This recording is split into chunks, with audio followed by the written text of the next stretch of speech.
சற்று முன் வெளியான முக்கிய அறிவிப்பின்படி நாடு முழுக்க பல கோடி ஊழியர்களுக்கு மன உளைச்சல், போக்கு காட்டும் இபிஎஃப்ஓ. அப்போ பிஎஃப் என்ன ஆகும்? செய்தியை முழுமையாக கேட்கறதுக்கு முன்னாடி நம்ம சேனலை சப்ஸ்கிரைப் பண்ணலாம். சப்ஸ்கிரைப் பண்ணிக்கோங்க. மறக்காம பெல் பட்டனை கிளிக் பண்ணிக்கோங்க. அப்பதான் நம்மளுடைய அப்டேட்டட் நியூஸ் உங்களுக்கு உடனுக்குடன் வந்து சேரும். ஊழியர் வருங்கால வைப்பு நிதி அமைப்பு வழங்கும் வட்டி இன்னும் பல கோடி ஊழியர்களின் கணக்குகளில் வைக்கப்படாதது பலருக்கு அதிர்ச்சியை ஏற்படுத்தி உள்ளது.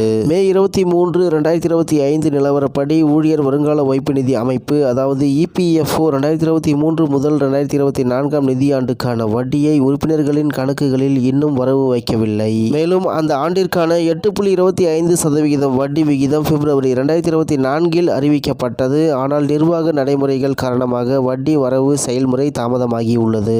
மேலும் 2023 முதல் 2024 நிதியாண்டுக்கான இறுதி அதாவது மார்ச் 31, 2024 அதன் பின் 3 மாதங்கள் என்று கணக்கிட்டால் 17 மாதங்களுக்கும் மேலாக இபிஎஃப் உறுப்பினர்கள் தங்கள் கணக்குகளில் வட்டி பெறாமல் காத்திருக்கிறார்கள்.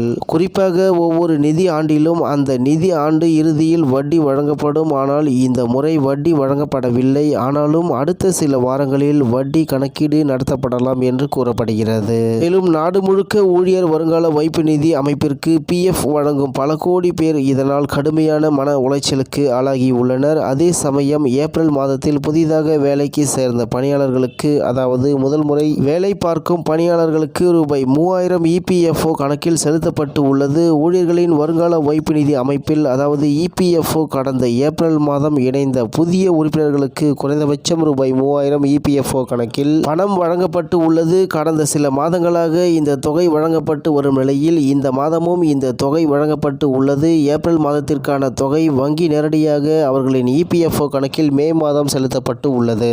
இபிஎஃப்ஓ இந்த ஆண்டு ஏப்ரல் மாதத்தில் கிட்டத்தட்ட 12 லட்சம் உறுப்பினர்களை புதிதாக சேர்த்துள்ளதாக தொழிலாளர் அமைச்சகம் தெரிவித்துள்ளது. தொழிலாளர் வருங்கால வைப்பு நிதி அமைப்பு அதாவது இபிஎஃப்ஓ நடத்தும் பிஎஃப் கணக்கில் தொடர்ந்து புதிய உறுப்பினர்கள் இணைந்து வருகின்றனர். மேலும் யாருக்கெல்லாம் வழங்கப்படுகிறது? ஒவ்வொரு வருடமும் ஒவ்வொரு மாதமும் புதிதாக பணிக்கு சேரும் ஊழியர்களுக்கு அவர்களின் நிர்வாகம் சார்பாக இபிஎஃப்ஓ கணக்கு தொடங்கப்படும். இதில் தொழில் உற்பத்தி துறையில் முதல் முறையாக பணிக்கு சேரும் ஊழியர்களின் முதல் வருங்கால வைப்பு நிதி சந்தாவை அரசே செலுத்தும். அனைத்து துறைகளிலும் கூடுதலாக பணிக்கு அமர்த்தப்படும் தொழிலாளர்களுக்கு வைப்பு நிதி சந்தாவில் 3000 அரசு செலுத்தும். இபிஎஃப்ஓவில் பதிவு செய்து முதல் முறையாக பணிபுரியும் ஊழியர்களுக்கு ஒரு மாத சம்பளத்தை 3 தவணைகளில் மத்திய அரசே அவர்களின் இபிஎஃப்ஓ கணக்கில் செலுத்தும். 15000 வரை அதிகபட்சம் மத்திய அரசு செலுத்தும். இதற்கான தகுதி வரம்பு மாதத்திற்கு 1 லட்சம் சம்பளமாக இருக்கும் என்று அறிவிக்கப்பட்டது. அதன்படி பிப்ரவரி மாதத்தில் இபிஎஃப்ஓவில் இணைந்த 15 லட்சம் உறுப்பினர்களுக்கு குறைந்தபட்சம் ரூபாய் 3000 இருந்து வங்கி கணக்கில் பணம் வழங்கப்படும் என்று அறிவிக்கப்பட்டு உள்ளது.